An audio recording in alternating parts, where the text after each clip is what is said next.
पक्षप्रमुख उद्धव ठाकरे जो आदेश देतील, जो उमेदवार देतील त्याचंच काम करू अशी प्रतिक्रिया शिवसेना उद्धव बाळासाहेब ठाकरे गटाचे जिल्हा प्रमुख भास्कर आंबेकर यांनी दिली आहे।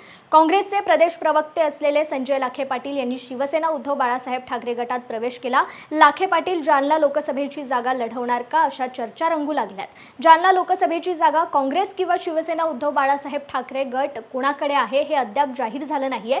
त्यामुळे कोणाला उमेदवारी मिळाली हे जाहीर झाल्यानंतर पक्षप्रमुख उद्धव ठाकरे जो आदेश देतील, जो उमेदवार देतील त्याचंच आम्ही काम करू अशी प्रतिक्रिया उद्धव बाळासाहेब ठाकरे शिवसेनेचे जिल्हा प्रमुख भास्कर आंबेकर यांनी दिली आहे। चंद्रकांत खैरे आणि अंबादास दानवे दोघेही जबाबदार असल्याने ते आपापसात कलह संघर्ष करणार नसल्याचं आंबेकर म्हणालेत। उद्धव ठाकरे जो आदेश देतील तो आदेश मानणारे ते दोघेही शिवसैनिक असल्याची प्रतिक्रिया आंबेकर यांनी दानवे खैरे वादावर दिली आहे।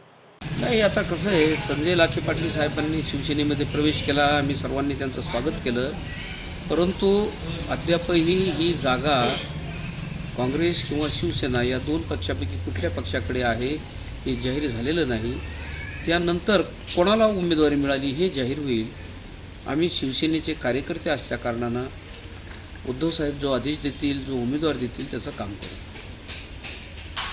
चंद्रकांतजी खैरे हे आमच्या शिवसेना पक्षाचे नेते आहेत आणि अंबादासजी दानवे हे राज्यामध्ये विरोधी पक्षनेते आहेत आणि दोघंही जबाबदार असल्या कारणानं मला असं वाटतं ते आपसामध्ये कुठलाही कलह संघर्ष करणार नाहीत आणि माननीय पक्षप्रमुख उद्धवजी ठाकरे जो काही आदेश देतील ते दोघंही ते आदेश मानणारे शिवसैनिक आहेत। खूप जुने लोक येत आहे आणि म्हणून मला असं वाटतं काहीतरी आपल्याला जी माहिती मिळाली कदाचित ती मी तपासून घेईल आणि जर काही असं असेल तर निश्चितपणानं आम्ही जाऊ, दोघांची समजूत घालू। ते मोठे नेते आहेत पण तरी आमचाही अधिकार असतो की बाबा तुमच्याकडेच बघून आम्ही पक्षामध्ये काम करतो, पण मला वाटत नाही की असा संघर्ष करतील।